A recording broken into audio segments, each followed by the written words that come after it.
As you take financial steps to prepare for your divorce, it's important to make sure you gather all of your documents and have access to everything that you possibly can get your hands on.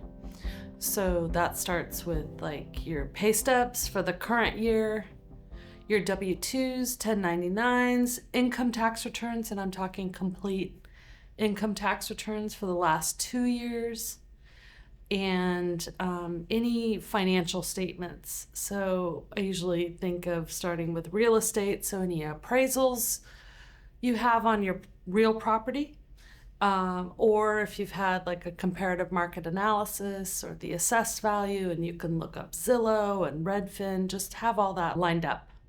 And then retirement assets, if you need to contact your employer to gather documents from your employer about your retirement, your spouse's retirement. May be hard to contact your spouse's employer, but whatever documents you have on hand that show what type of retirement your spouse has. Investment account statements, if you have stocks, bonds, mutual funds, CDs, gather those documents. Maybe contact your financial advisor. If it's the same financial advisor that you and your spouse use jointly, consider that, because the loyalties might be to both of you rather than to one of you. But you should be able to get a financial statement showing what your holdings are. And then where do you bank and where does your spouse bank? So checking, savings, CDs, high yield accounts, any sort of credit union accounts, any sort of banking you do. You want to have all those statements together. And then do you have an annuity? Do you have life insurance? Gather those documents, documenting that type of asset. And then for your vehicles, it's good to do some legwork so you're not paying, the paralegal rate for a paralegal to look up your Blue Book values of your vehicles. You can do a lot of that legwork on your own, just looking up the Blue Book values of each and every vehicle you have in your family. Whether you're driving it or your spouse is driving it or you have a teenager driving the car, gather those values as well. And then we get into liabilities. Gather documents related to your mortgage, your HELOC, your personal loans, your student loans, your Parent Plus loans if you're a parent who's borrowed money for your child to go to college. Any other types of loans, and then of course any credit cards, whether you're paying them off every month or you're using them and you've racked up some community debt. You want to pull your credit cards and identify what the balances are. And one good idea is to order your annual credit report. Go to annualcreditreport.com and order your credit report so you can see at a glance what's listed on your liabilities with the credit bureaus. In choosing a lawyer to represent you during your dissolution of marriage, your divorce, what's really important is, number one, your trust has been eroded. Like you no longer trust your spouse.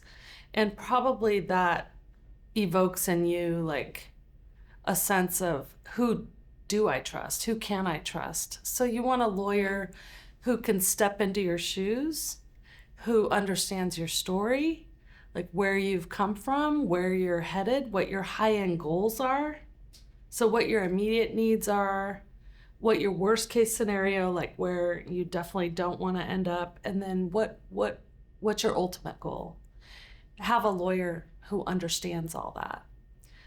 Number two, find a lawyer who actually cares, who has compassion and empathy for you and your family and how your family gets reconfigured.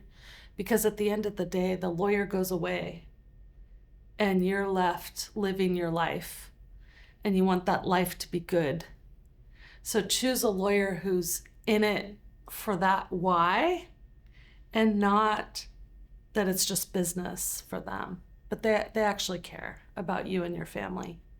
And then finally, choose a lawyer who They may call it a bulldog or a pistol or a pit bull kind of lawyer. But really, what that means is a lawyer who does their homework, a lawyer who is comprehensive, who leaves no stone unturned, who is prepared, who can give an oral argument to the court if needed, who won't go to court unless necessary, because you don't want to waste your resources. You want to choose the form that's going to be most cost effective for you, meaning the most effective process at the most affordable price for you. That's what I would recommend in choosing a lawyer. Sometimes I've heard the saying, slow down to move quickly. So the slower you go, the more quickly you go.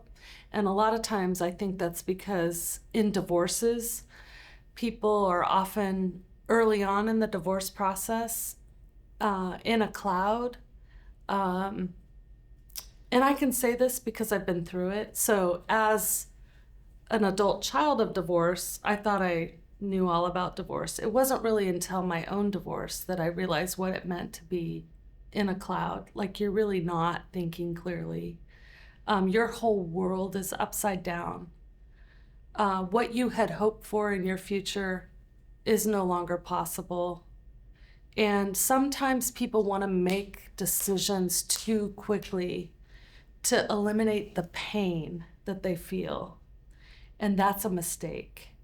So process your grief, process your loss, process your trauma, and then get to a place where you can see clearly now and make decisions based on that clarity, that mindfulness, that you know what it is you're deciding. You know the financial impact, you know the emotional impact, you know the legal impact and all the ramifications, rather than just, oh, I'm going to make this decision to get it done quickly so I don't have to see this person anymore. I don't have to feel the pain. Make wise decisions and make them when you have clarity of mind. If you have any questions about how to prepare for your divorce, contact us at clearwaterpnw.com.